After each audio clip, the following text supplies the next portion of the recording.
We open the day with this energy of Pluto showing up in our judgment card. There's some rebirthing process that we're all going through, and in a lot of ways we are starting to hear this inner calling that's beckoning us into a different experience than what we've known. And this is a true transformation. This isn't something that you can go back to once you go through this change. It's kind of like a seed that then becomes a sapling or a newly growing plant. It can no longer go back to the seed. So what boundary have you been existing in? What confining space have you been existing in that you're about to break through? That's the opening energy that we have for today.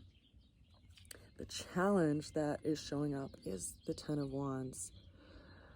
So we might feel overburdened, like we just have way too much on our plate, too much going on. It's a lot to carry 10 wands throughout our day in life. We might catch ourselves saying things like, I have to do this, and I need to do this. And the list is just never ending. And so there's just too much to do, and it becomes overwhelming and truly a burden that we carry. Well, that's our challenge. It's important that we ask ourselves if that is true. Do we have to do these things? Or do we get to do these things? Do we want to do these things? And if it's not something that we absolutely actually need to do, it might be worthwhile to set that down for a little bit, because we don't see where we're going when we are overburdened by this characteristic trait of being a doaholic, saying yes to every single thing under the sun that people ask us to do can sometimes and oftentimes pull us away from our own path. And so that's our challenge today. How do we work with that? Well, the way we're going to get through the challenge is the High Priestess. So there's some kind of emotional space that we need to sit with and look over a little bit. We need to see how things land on us and how we respond to a situation. It's a really different energy to have the High Priestess following up the Ten of Wands, because in the Ten of Wands we see someone who's just always in motion, always in activity, to the point where it's crystallized in their being.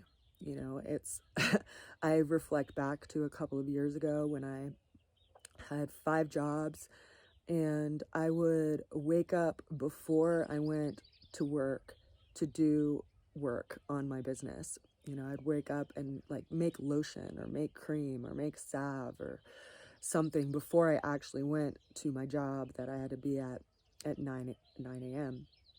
Or I would come home and do these things, after work before I went to bed. And there was this almost sense of being a slave to activity, a slave to just having to do something all the time. And when I look at that, I think part of it was a conditioning, because when I worked in one particular coffee shop, I'm not going to mention its name, the evil coffee shop of the world. And I say that because they were so micromanaging of people's time that worked for them that, your energy could never rest. It was always activated by a timer or a buzzer that was going off telling you to do something. And there were, 5 to 6 of them going off at any point within an hour. So it forces someone to be a super multitasker. And yet it also really engages this energy of feeling like we just always need to be productive and we always need to be doing this all the time. And I think I finally was able to take a sober look at this one morning when I was multitasking and frying an egg while I was taking a shower, which is just a ridiculous thing for us to try to time out, and it can be dangerous, right? So this is a card that's reminding us that we have to have balance in life. We can't always be in activity. And we see that this person is sitting still, and she's sitting in a quiet place. And it's reminding us that we don't always have to be doing something all the time in order to get to where we're going. There's actually a lot that can be created and materialized in our life just by being still. And this is what this person is doing. And so it's bringing up this ability that we have to tap into our own emotional intelligence and intuition. And so it's challenging us to go deeper, right?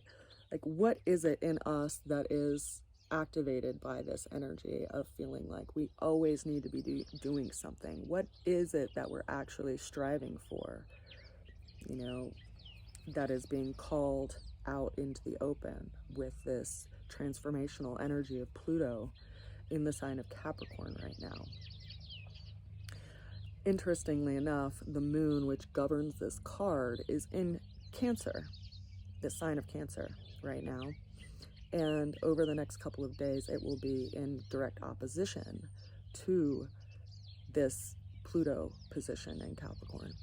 And so it's giving us this perspective in way of how we measure things in our emotional body and where we actually want to go in life. And so it's encouraging us to do some more meditation and sitting and actually feel what we want to be in life, rather than this sense of I gotta go all the time. The ultimate outcome that we have for today is the Sun card. So this is a very positive card to show up today.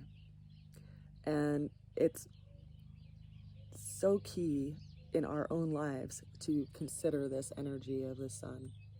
What is opening you up? Where do you feel like you want to open yourself up to? Because I think that's the direction we need to go. It's going to help more people than just you. And it's all in the making. I send you all a good wish and a lot of love today. I hope you are taking care of yourselves and making time to tend to those seeds that you want to grow this year.